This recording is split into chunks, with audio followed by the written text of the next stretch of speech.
새 것을 받을 수 있는가?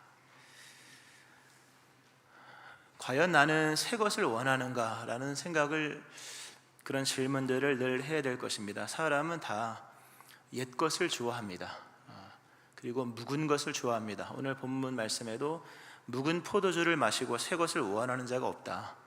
다 아는 맛을 원하고 이미 경험해 본 일을 사람들은 근본적으로 선택을 하는 경향이 있습니다.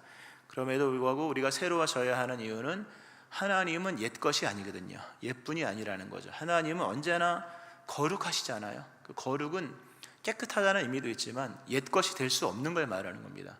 하나님은 언제나 새로우신 분이므로 그가 행하시는 모든 것은 다 새 것이라는 속성을 갖고 있습니다. 그러므로 새 것에 대한 우리의 원함 또는 수용, 이해, 이런 것들이 그 하나님이 행하시는 그 새 일과 그 근본 새 것이라는 속성과 이게 맞아지지 아니하면요, 하나님과 자꾸 걸림이 생겨지는 것이죠. 과연 나는 언제 한번 새로워진 적이 있었는가? 새로워 본 적이 있는가? 너희는 이 세대를 본받지 말고 오직 마음을 새롭게 함으로 변화를 받아 하나님의 선하시고 기뻐하시고 온전하신 뜻이 무엇인지 분별하도록 하라. 로마서 12장 2절 말씀이죠. 하나님의 선하시고 온전하신 뜻을 분별하기 위해서 필요한 것은 한 가지입니다. 내 마음이 새로워지면 새 일을 행하시는 하나님의 역사를 우리가 느끼고 또 따라가고 수용할 수가 있는 거거든요. 날마다 우리의 심령이 새로워져야 되고 새 것을 갈망하는 마음이 있어야 됩니다. 근데 결코 쉬운 것은 아니죠. 오늘 예수님께서 그 비유를 하십니다. 배경 그런 겁니다. 지난주와 연결된 거거든요. 예수님께서 세관에 앉아 있는 레위, 마태죠. 레위였던 이 마태가 성전 봉사를 하지 아니하고 돈을 거두는 착복하는 세관에 앉아 있는 것을 보시고 나를 따르라 하시면서 그를 부르시죠.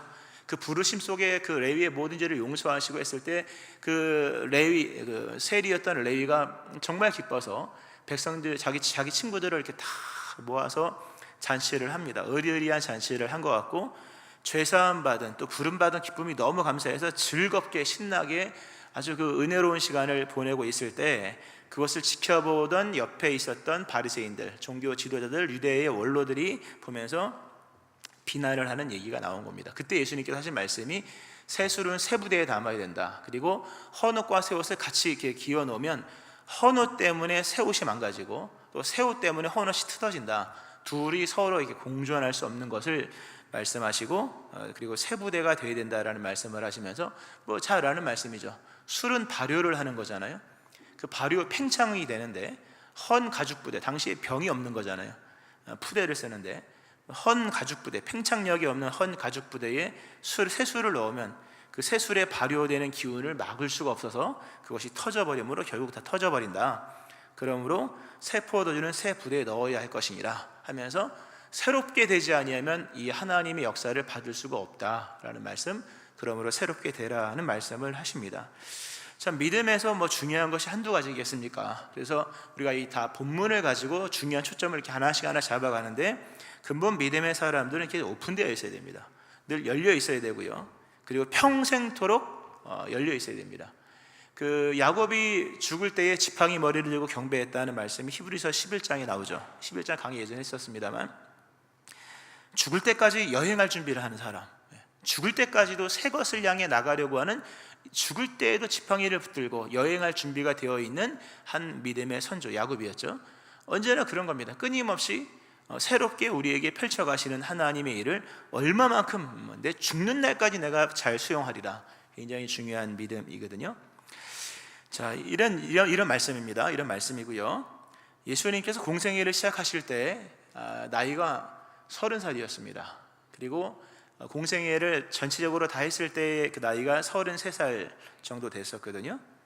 30살이면 요즘에 청년이죠. 어렸을 때는 30살 공생애 예수님 그 나이가 되게 꽤나 어른인 줄 알았거든요. 근데 지금 생각해 보면 30살이면 졸업이나 했을까 싶어요. 그렇게 정말 새파랗게 젊은 청년이죠. 또 결혼도 안 하신 청년 예수님께서 이 땅에 오셔서 하나님의 사역을 펼쳐 나가시는데, 그것을 지켜보고 있는 이미 기존의 종교를, 그 유대교를 이끌어가고 또 펼쳐갔던 바리새 또는 정통 유대인들이 봤을 때는 예수님의 모든 행보와 이런 일들은 파격이었다는 거죠. 격식을 깨는, 완전히 격식을 깨는 파격이었고, 그리고 어떠한 예절이나 구속에서 벗어나는 소위 파탈이라, 파탈. 예수님의 그 청년 예수님의 행동은 도저히 이해할 수도 없고 따라갈 수도 없을 만큼 그렇게 파격적이었다는 거예요. 나병 환자를 고치기 위해서 나병 환자를 만지잖아요. 이건 상상할 수도 없는 겁니다. 이 모세 시대에 지켜졌던 계율 한 번도 나병 환자를 만진 사람이 없거든요. 근데 나병 환자를 불쌍히 여기면 손을 만지고요. 또 안식일이 그토록 중요한 것인데 사람을 살리기 위해서 안식일법을 무시하고, 그리고 죄인들에게 하나님의 사랑을 보여주시기 또 나타내시기 위하여 세리들과 창기와 함께 맛있는 음식을 즐거이, 그냥 억지로 그냥 형식으로 먹는 게 아니라 정말 즐겁게 해서 그들과 동료가 되어지는, 친구가 되어지는 이런 예수님. 또 금식도 하지 않고 예수님 먹고 마시고 즐거워하셨거든요. 이런 모습들을 보면 예수님의 가르침을 떠나서 이런 예수님의 이런 행동과 일들을 보면 모든 것이 너무 다른 겁니다. 그런 생각을 해보게 됩니다. 예수님이 만약에 오늘날에 오셔서 목회를 하신다면, 30살 예수님이 와서 목회를 한다면 아마 난리 날걸요. 30세 예수님이 목회를 하면 아마 십자가에 못 박혀 돌아가실 겁니다. 가만 안 둘 것 같아요. 돌이켜보면 저도 이제 하여튼 옛날에 어렸을 때 목회를 한 걸 보면 지금이랑은 사뭇 다른 것 같아요. 사람이 점점 무거워지고 경직이 되고 안정적인 걸 추구하는 경향이 생겨지는 것 같더라고요. 예전에 30살 한 살 때 목회할 때 보면 완전히 그때는 하여튼 그랬거든요. 예수님은 너무나도 새로웠다. 나이도 너무 어렸습니다만 행하시는 것들이 너무너무 달랐고요. 기본적으로 이런 것들이 한두 번이 아니라 계속 공생에 계속 부딪히는 겁니다. 대표적인 것들이 금식에 관한 것이었습니다.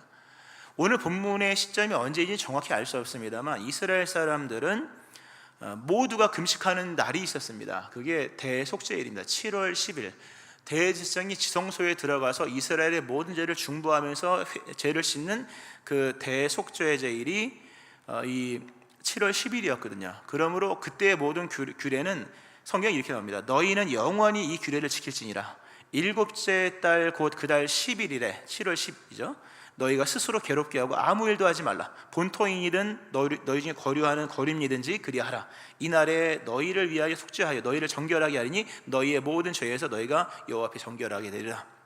죄 씻음 받는 날 너희는 다 금식하고 있어라 이거거든요. 그리고 스스로 괴롭게 하라. 그날은 다 우울해져야 돼. 이런 말씀이었었거든요. 그래서 이스라엘 백성들의 기본적인 신앙의 감정적 베이스는 뭐냐면 주여 우리는 죄인입니다 이거거든요. 아주 중요한 거죠. 그건 중요한 얘기입니다. 그리고 정기적으로 금식을 했기 때문에 금식이라는 것은 먼데 얘기가 아닙니다. 오늘날에는 금식 잘 안 하잖아요. 근데 이스라엘 사람들에게 금식은 죄인이 하나님께 응답하는 응답의 방편이었고, 하나님의 깊은 뜻을 알기 위해서 모든 걸 내려놓고 정말 순전하게 지식과 마음을 모아서 조아려 음성을 청정하는 그런 방식, 그런 수단으로서 금식이 굉장히 인정이 됐었거든요. 그런 상황이 놓여 있었는데 예수님은 금식을 안 하셨거든요. 금식을 안 하고 잘 드셨죠. 엄청 잘 드신 것 같아요. 특별히 바리새인들과 오늘 보면 충돌이 있지 않습니까?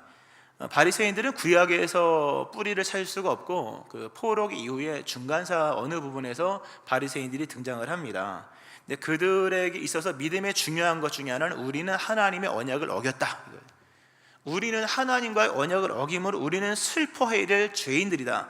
그래서 그들은 신앙에서 굉장히 중요한 게 일주일에 2번 금식 기도를 합니다. 또 하루 종일, 월요일과 목요일. 물론 거기서 말하는 하루는 아침에 해 뜰 때부터 저녁 해 질 때까지만입니다. 그러니까 저녁 7시, 8시, 9시에는 이제 또 막 먹고 하는 거거든요. 어쨌든 일주일에 2번씩 정기적으로 금식을 하고 얼굴에 분칠을 하고 내가 금식하는 중이다. 그런 그 신앙의 기조가, 그 슬픔과 금식이 그들의 신앙의 기조였고, 주여 우리를 불쌍히 여기서 다 좋은 마음입니다. 좋은 마음입니다. 이런 바리새인들이 예수님, 청년 예수님이죠. 청년 예수님을 봤을 때 이해가 안 되는 겁니다. 예수님은 너무 기쁜 거예요. 세리와 죄인들과 함께 앉는 것도 사실 불경건한 것인데 그들과 함께 먹고 마셨다. 유대 개념은 포도주를 마시니까요. 어쨌든 먹고 마셨다. 그것도 즐겁게. 도대체 이해가 안 되는 겁니다. 근데 예수님은 그렇게 해야 된다는 말씀을 하시는 겁니다. 왜냐하면 우리가 지금 이제 맥락 있는 메시지를 듣고 있는 거잖아요. 예수님께서 일단 대속죄, 그러니까 죄 사함의 문제를 가지고 씨름하는 이스라엘 백성들 앞에 예수님께서 엄청나게 큰 역설을 보이셨지 않습니까? 지지난주에 그런 말씀 드렸습니다. 예수님께서 중풍병, 지붕 뜯어서 중풍병자 내려다릴 때 거기서 중풍병자를 고치는 장면 속에서 그들이, 주변 사람들이 이런 얘기를 했잖아요. 우리가 놀라운 역설을 보았다. 병자를 고치는 줄 알았더니 죄사함을 행하시는 거였다. 소자 네 죄사함 받았느니라 하면서 병을 고쳐주잖아요. 병 고치는 이야기인 줄 알았지만 병 고치는 이야기가 아니라 인자가 땅에서 죄를 사하는 권세가 있고 그 죄를 사하는 권세가 이미 펼쳐졌다는 엄청난 얘기를 하는 거잖아요. 기억나실 겁니다, 오신 분들은. 그러므로 대속죄제일의 슬픔은 더 이상 필요가 없는 거예요. 왜? 죄사함은 이미 시작됐으니까. 어디서? 지성소 안에서가 아니라 예수님이 갖고 오신 오늘, 여기, 바로 지금 이곳에서 오늘을 살아야 된다는 말씀을 했잖아요. 오늘 다 맥락이 연결되는 겁니다. 잘 들으셔야 됩니다.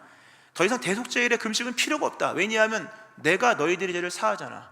너희들의 죄를 사하는 것에 대한 증거를 보여줄게. 그게 중풍병자를 고친 장면이잖아요. 그걸 본 사람들이 하는 얘기가 우리가 놀라운 역설을 봤다. 역설. 이 모든 것은 우리의 죄를 땅에서 용서하시는 권세가 이분에게 있다는 것을 보여주시는 거구나. 그러므로 뭡니까? 백성들은 더 이상 슬퍼할 이유가 없는 거예요. 죄 사함 받은 이에 감격과 기쁨이 있어야 되는 것이고, 또 예수님이 그런 겁니다. 내가 왜 이렇게 즐거운지 아냐? 지금은 기뻐할 때이기 때문이야 라고 말씀하시면서 예수님이 엄청나게 기뻐하시고 즐거워하시는 예수님을 이해하지 못하는 사람들에게 비유를 드십니다. 근데 어떤 비유를 드시냐 하면 혼인집 손님들과 신랑에 관한 그 배경으로 설명을 합니다. 이스라엘 사람들은 결혼식을 하면요, 일단 결혼식을 하기 전에 문을 열어놓고 초대를 합니다. 그리고 밤에 결혼식을 하거든요. 다 신랑 신부가 오고 나면 문을 걸어 잠그고 초대받은 사람들과 함께 결혼식을 하고 난 다음에 초대받은 사람들과 함께 일주일 동안 잔치를 합니다. 일주일 동안 계속 먹고 마시고 너무 좋은 것 같아요. 한번 그래봤으면 좋겠더라고요. 먹고 마시 일주일 동안. 그리고 신랑과 신부는 마치 왕처럼 왕관, 신부에게도 화관을 씌워주면서 그 기간만큼은 신랑 신부가 왕이요 왕비입니다. 그리고 거기에 참석한 모든 신랑과 신부의 친구들은 다 그 신랑방의 아이들이라는 그런 이제 호칭을 붙여주면서 그 일주일 동안은 신랑과 신부가 명령하는 대로 다 따라가야 되는 거예요. 이게 이제 결혼식이거든요. 굉장히 좋겠죠.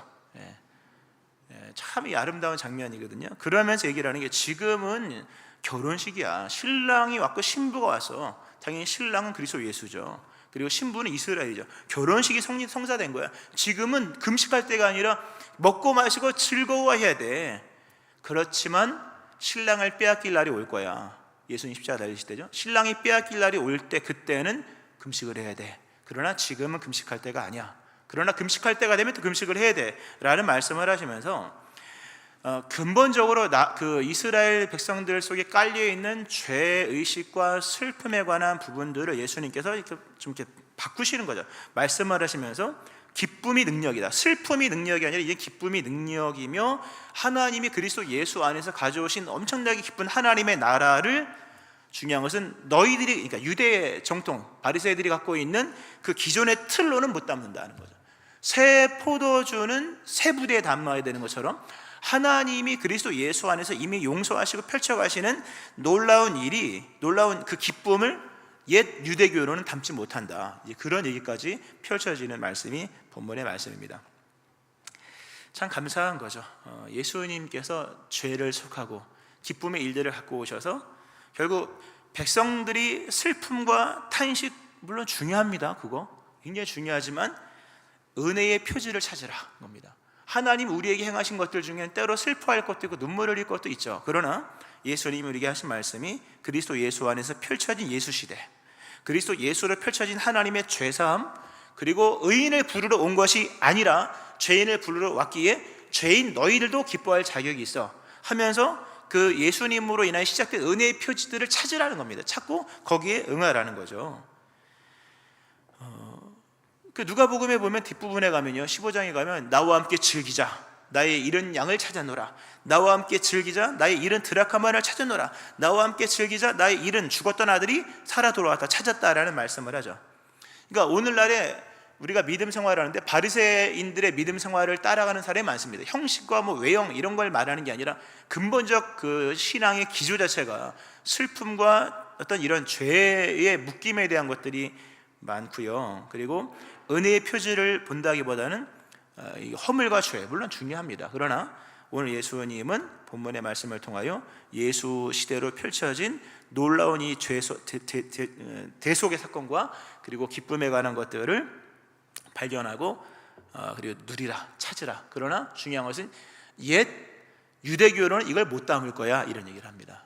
그리고 그러므로 너희는 새 부대가 되어야 돼 라는 말씀을 하시는 것이 본문의 말씀인데요, 여러분에게도 이런 기쁨과 대속의 큰 은총, 이미 예수님 안에서 영원토록 시작된 은혜의 표지들을 발견하는 기쁨 있는 믿음의 사람들 되어지기를 축원합니다. 여기서 이제 한번 더 들어가야겠죠. 바리새인들 또 정통 유대인들은 왜 그렇게 그들의 관습과 그들의 것들을 그렇게 고집을 했을까라고 하는 겁니다. 오늘 본문의 말씀을 그냥 일반적으로 만약에 설교를 하면 여러분 새 심령이 되어야 됩니다, 새 부대가 되어야 됩니다, 심령을 새롭게 해야 됩니다, 이런 식으로 설교를 해도 아무런 문제가 되지 않습니다. 그러나 그럼 새 부대가 되면 뭐 어떻게 되는 거냐? 회개하고 새 부대가 되고 심령이 새롭게 되면 그럼 뭐냐? 그럼 바리새인들은 회개를 안 했겠습니까? 바리새인들은 늘 회개하는 사람이에요. 늘 회개하고 늘 우울하고 늘 금식하고 뭐 이랬던 사람들인데, 예수님은 이 바리새인들의 이러한 모습들을 무지 개념으로 몰이해, 이해를 못한다 너네가. 그리고 또 하나는 끝끝내 예수님이 가져오신 이러한 새 포도주를 담지를 않는다면, 못한다면 너희는 불신앙이다, 터져버리고 말 거다, 너희랑 나랑은 이게 터져버린다 라는 말씀을 하시는 거거든요. 바리새인들은 왜 예수님과 이렇게 안 맞았을까? 왜 바리새인들은 이렇게 끝까지 자기들의 것을 고집을 했을까 했을 때, 그들은 하나님의 시대를 못 읽었습니다. 이게 심령이 새롭게 되는 것이 어떤 거에 대한 초점을 잡는 겁니다. 잘 들으셔야 될 겁니다. 하나님의 시대를, 하나님의 역사의 전개를 이해하지 못한 겁니다. 하나님의 역사의 전개는요, 역사가 일직선상입니다. 창세기로부터 시작하여서 계시록까지 쭉 다시 과거로 돌아가는 일은 단 한 번도 없습니다. 창세기로부터 시작해서 출애굽기, 레위기 쭉 시작해서 마지막 계시록까지 가고 그리스도 예수의 재림으로 영원한 세계로 들어가는 그런 것들이 일직선으로 진행되는 거거든요. 그런데 바리새인들은 하나님의 역사를 회복해 뒀다는 겁니다. 이스라엘의 회복. 바리새인들 또는 정통 유대인들에게 있어 역사란 무엇이냐라는 걸 했을 때 중요한 얘기죠. 역사는 흘러가잖아요. 중요한 해석이죠. 오늘이라고 하는 이 오늘 2023년 9월 3일을 어디로 무엇으로 해석할 것이냐는 굉장히 중요한 거죠. 역사를 과거로 해석할 것인가, 역사를 미래로 해석할 것인가, 역사를 종말로 해석할 것인가, 멸망에 대한 종말로 해석할 것인가, 아니면 새 역사의 창조에 대한 새로운 종말, 창조적 종말로서 해석할 것인가라고 하는 것은 굉장히 중요한 얘기입니다. 우리 모두는 다 오늘을 살아가고 있으나, 우리 성도의 입장에 오늘 다 살아가고 있으나, 믿음이란 역사, 오늘, 우리가 나를 따르라, 성도는 하루를 사는 것이 아니라 오늘을 사는 거라고 말씀했죠. 오늘에 대한 이해, 결국 역사는 오늘인데 오늘에 대한 이해를 어디에 무엇으로 해석할 것인가라고 했을 때, 바리새인들은 과거로서 오늘을 해석합니다. 이스라엘이 멸망했던 그때를 생각하면서 그 멸망의 회복으로서 다윗의 나라의 재건으로서 오늘을 해석하니까 그들은 새 것을 받아들일 준비가 안 되는 겁니다. 너무 중요한 얘기입니다. 잘 이해되시나 모르겠습니다만, 역사를 과거로 해석한 사람은요, 과거를 삽니다. 그런 사람들은 믿음이 아무리 많이 좋아진다 할지라도 그가 원하는 것은 과거의 회복이지 하나님 나라의 오늘과 미래와 연결된 오늘에 관한 것이 아니므로 늘 마음속에 배제가 생기고 배타가 생기고 거부가 생겨지게 된다는 거죠. 근데 하나님은, 예수님은 과거를 회복하기 위한 온 게 아니지 않습니까? 미래를 열어가기 오신 거잖아요. 근데 심지어 제자들도, 그러니까 누가가 누가복음을 쓰고 사도행전을 썼잖아요. 오늘 본문은 굉장히 아주 파격적인 비유잖아요. 새 부대를 새 포도주를 험부대에 못 담어. 이거 뭔가 바꿔야 돼. 뭐 술을 바꾸든 아니면 푸대를 바꿔, 둘 중에 바꾸자면 터지고 말 거야. 근데 이스라엘 백성들의 마음속에는 바리새인들뿐만 아니라 심지어 제자들까지도 신앙의 중심의 관점, 오늘에 대한 해석의 이해가 과거에 있었다는 거죠. 사도행전 1장에도 나오잖아요. 예수님 승천을 하시는데, 승천하시는 예수님의 정말 다리를 붙들고 질문하잖아요. 예수님, 이스라엘 나라를 회복하심이 언제입니까? 이때입니까? 이스라엘 나라를 회복하심이 이때입니까? 예수님 말씀이 과거를 회복하는 게 아니야. 아직도 모르겠냐? 내가 여기에 온 것은 과거를 회복하기 위해 온 것이 아니라 장소적으로는 세계 끝까지 가서 복음을 전하 영혼을 구원하기 위함이요, 그리고 영원 펼쳐지는 생명, 그 영원한 천국, 그리스도의 재림, 그 미래죠. 결국 미래를 펼쳐나가기 위해서 온 거야 라는 말씀을 하십니다. 성령이 임하면 우리에게 주어지는 권능은 과거에 대한 상처의 회복이 아니라 미래에 붙어진다고 하는 거예요. 미래에 붙어지는 존재가 된다는 거라는 거죠. 근데 제자들도 아직까지도 이스라엘 나라를 회복하시면 이때입니까? 바리새인이나 정통 유대인들이나 예수님의 심지어 제자들도 똑같은 겁니다. 참 중요한 거죠. 겨우 이러한 장면, 세수를 새 부대에 담아야 되는데 자꾸 헌 부대에다 세수를 담으려 한다거나 또는 옛것이 좋다고 하는 이런 방식들이, 문제들이 사도행전에 나오잖아요. 사도행전에 보면 이런 내용이 많이 나옵니다. 그래서 보면 이방 선교를 따라가지 못하는 베드로, 고넬료의 선교를 따라가지, 고넬료를 구원하시는 하나님을 따라가지 못하는 베드로, 예수님께서 뭐 환상도 보여주시고 이런 복잡한 절차를 하죠. 이방 역사가 이미, 구원의 역사가 이미 펼쳐졌음에도 불구하고 그것을 이해하지 못하는 예루살렘 총회, 사도행전 15장, 예루살렘 총회도 그겁니다. 아직도 그들의 신앙의 이해의 초점이 과거에 있는 겁니다. 오늘을 과거로 해석을 하는 겁니다. 이스라엘 사람들은 이방인들에 대한 여전히 거부감이 있었죠. 근데 예루살렘 총회를 행하면서 나중에 이제 하나님의 역사를 따라가면서 드디어 이제 새 부대가 되는 장면들이 나오는 걸 봅니다. 이게 중요한 얘기입니다, 여러분.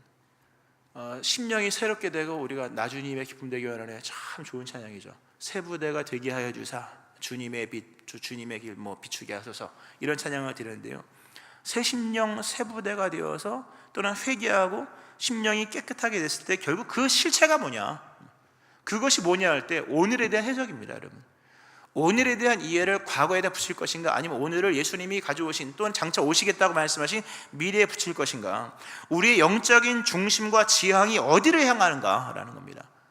아무리 여러 가지 찬송을 다 하고 성경을 알고 정말 많이 한다 할지라도 우리의 근본의 중심과 지향이 과거로 붙어 있는 사람은 시대에 걸맞지 않습니다. 시대에 적합하지 않다는 거예요. 적합성에 문제가 생기면 그걸 회개해야 되는 겁니다, 여러분. 회개가 소소한 게 아니라 내 중심과 지향이 오늘을 열어가시는, 그 오늘은 과거가 아니라 미래와 연결시켜서 이미 끌어오신 그리스도 예수의 오늘과 내가 적합하지 않은 것을 회개해야 되는 겁니다. 말씀 없이 이런 얘기가 아니라는 거죠. 누누이 말하지만요. 오늘 이게 이제 이 유대교의 이런 그 정황과 오늘날의 한국의 기독교와 우리 교회 안에 있는 우리 성도 한 사람 한 사람도 이 모양과 아주 흡사할 수 있다는 것을 우리가 경각을 가지고 들어야 될 것입니다.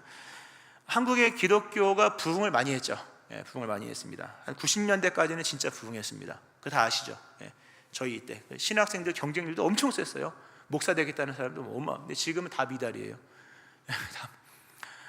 이럴 줄 알았으면 지금 갈 걸 그랬어요.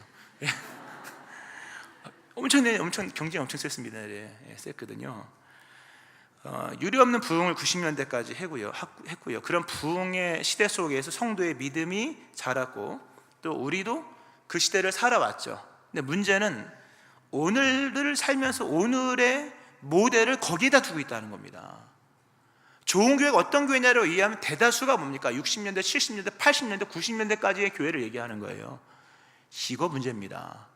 좋은 목사가 누구냐 그러겠다. 지금 돌아가신 지 벌써 수십 년 된 그런 목사님을 모델로 제시하는 것도 문제라고 하는 거죠. 우리의 모델과 우리의 어떤 그 초점이 과거에 있거든요. 다 좋은 교회 얘기하면 옛날 얘기예요. 저도 옛날 얘기하더라고 보니까 이제 90년대, 80년대, 70년대는 너무 기억이 가물가물 어렸을 때라 60년대는 본 적도 없고요. 그런 어쨌든 과거의 부흥은 분명하지만 그 과거에 대한 것을 모델로 삼을 수는 없다. 교회의 이해와 기준과 지향점이 오늘 이 시대에 고령화되고 성도가 고령화됐다는 것보다 더 큰 문제는 뭐냐면 교회의 이해의 기준과 이해의 지향이 해석이 과거로 자꾸 흘러간다는 거죠. 나이가 들어도 미래적이어야 되는 거거든요. 나이가 들어도 꿈을 꾸는 늙은이어야 되잖아요. 사실 오늘날에 교회적으로 냉정하게 얘기하면요, 다음 세대 문제가 아니라 다 연장자들의 문제입니다. 저를 포함한. 꿈이 없거든요. 맨날 옛날 얘기하거든요. 물론 우리는 뭐 많이 좀 유동적이고 뭡니까 이게 생동감이 있습니다만, 그래도 어쨌든 과거의 기억을 따라 움직이는 사람들이 바리새인이었고, 과거의 기억을 따라 움직이는 모습들이 우리 안에 있다면 성경에서 말하는 새것, 새부대, 예수님이 요구하신 새 심령이라고 하는 것은 그 우리의 중심과 이해와 해석과 기준과 지향을 과거가 아니라 미래로 돌려나가야 되는 겁니다. 다 꿈꾸는 늙은이들 되어지기를, 또 꿈꾸는 청년들, 노래하는 우리 아이들 되어지기를 축원합니다. 아주 중요한 말씀이죠. 결국 이 바리새인들의 이러한 과거에 대한 이해, 과거적 이해, 그리고 과거에 대한 집착은 거의 숭배와 가까웠습니다. 숭배와 가까웠죠. 예수님과 끝내 화해되지 않았죠. 물론 바리새인들도 나중에 상당수 돌아왔고요. 대표적인 사람이 사도 바울이 돌아왔잖아요. 그런 은혜의 상징도 있고요. 말씀을 좀 맺으면서요, 오늘 본문에 그런 말씀이 있습니다. 묵은 포도주를 마시고 새 것을 원하는 자가 없나니 이는 묵은 것이 좋다 함이라. 사람은 먹어본 걸 좋아합니다. 마셔본 걸 좋아하고요. 소위 아는 입맛을 좋아하는 거예요. 먹어본 것을 먹지, 안 먹어본 것을 물론 먹기도 합니다. 그러나 안 먹어본 것은 한 템포 늦으시잖아요. 한 템포 늦으시죠. 먹는 거니까 한 템포가 얼마 안 되지만 하나님의 인도하신 역사 속에 한 템포는요 10년, 20년 그냥 가는 겁니다. 오늘에 관한 이해를 과거에 두는 사람은 템포가 늦습니다. 결국 적합함에 문제가 생긴다는 거죠. 오늘 본문은 새 것이냐 흠 것이냐 문제가 아닙니다. 이게 새 것을 받을 수 있는가, 또는 뭐 새 심령 되라 이렇게 설교할 수도 있겠습니다만, 적합함의 문제를 얘기하는 겁니다. 아주 중요한 겁니다. 결국 주제는 뭐냐면 적합하냐, 우리가 좋아하는, 우리가 경험으로 먹어보고 또 우리가 이해하고 있는 것들, 그러므로 우리가 좋아하는 것들이 과연 예수 시대, 오늘이라고 하는 예수 시대에 과연 적합함의 문제, 적합하냐라는 부분에서 적합하지 않다면 그걸 고쳐야 되는 겁니다. 그거를 고치고 그거를 그러니까 회개하고 돌이켜만 나가야 되겠죠. 더 나가서 그 적합함은 우리가 정하는 게 아니라, 오늘 뭐냐, 금식할지 말지, 금식 자체가 나쁜 게 아니라 신랑이 있으면 기뻐해야 되고 신랑을 빼앗으면 금식해야 돼. 적합함의 문제는 우리가 정하는 게 아니라 예수님과 함께, 예수님을 통하여, 즉 그리스도 예수님을 따르는 중에 예수님이 가시는 대로 가면서 정하는 것이거든요. 말씀했습니다. 바리새인들의 문제는 그 새것 앞에서의 문제였습니다. 그들은 과거를 이해했고 과거를 동경했고 과거에 행하신 하나님의 역사도 다 알았습니다. 그러나 오늘 행하시는 하나님의 미래에 대해서는 생각하지 못했습니다. 예수님이 말씀하시는 거죠. 너희들 그렇게 옛 부대를 가지고 하나님이 행하시는 오늘과 내일과 미래를 담을 수가 없어. 새 것을 향한 강력한 경향성이 있어야 돼. 새 것을 향한 마음의 중심과 이해가 있어야 돼. 지향점의 변화가 있는 심령이 돼야 된다라는 말씀을 합니다. 여러분의 심령을 한번 돌아보세요. 믿음이 뜨겁다 말다의 문제가 아닙니다. 바리새인이 얼마나 뜨겁습니까? 그러나 그런 문제가 아니라는 거죠. 오늘 정말 이 시대의 문제는 뜨거워야죠. 그러나 정말 문제는 오늘의 현재를, 또 오늘이라는 이 현실의 장소를 과연 무엇으로 이해하고 해석하느냐에 대한 부분에서 옛것으로 해석하는 사람은 죄송하지만 다 옛부대입니다. 그분들 적합하지 않습니다. 그렇다고 뭐 터진다 이런 얘기가 아니라 심령을 새롭게 함으로 변화를 받아야 될 것이고, 오늘 행하시며 진행하시는 예수님의 오늘에, 우리가 지난주에 얘기했죠. 오늘을 살아야 된다. 예수님의 오늘에 적합한 그 성도가 되어야 될 것입니다. 예수님을 따르며 심령이 새롭게 되어서 오늘 행하시는 하나님의 일들을 기쁨으로 담아낼 수 있는 심령과 인생 되어지기를 주의 이름으로 축원합니다. 아멘. 기도하시겠습니다.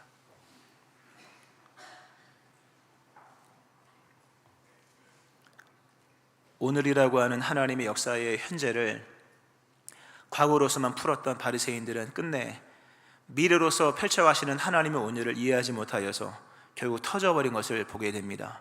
하나님, 새 술은 새 부대에 넣을 것이라 말씀하셨는데 오늘 우리의 신앙의 중심이 어디를 향하는지 보기를 원하며 오늘에 대한 이해와 우리의 중심과 그 지향이 무엇을 향하는지를 보기 원합니다. 새롭게 행하시는 하나님의 역사와 그 오늘이 우리의 삶에 담겨지기를 원하고 또 능히 기쁘게 담아주시는 그런 믿음의 성도가 되어지기를 원합니다. 새 부대가 되게 하시고 새 심령이 되게 하시고 오늘 펼쳐가신 그리스도 예수의 그 죄사함의 은총과 행하신 하나님의 위대한 역사의 출발과 시작이 우리 모두의 기쁨이 되게 도와주시고 오늘 돌이켜 그 회개함을 통하여서 우리 모든 심령이 그리스도 예수의 그 아름다운 오늘을 담고 예수님을 즐거이 따르는 그리스도 예수의 나라를 살아가는 모든 성도 될 수 있도록 하나님 심령을 새롭게 하여 주옵소서. 감사하며 예수님의 이름으로 기도합니다. 아멘.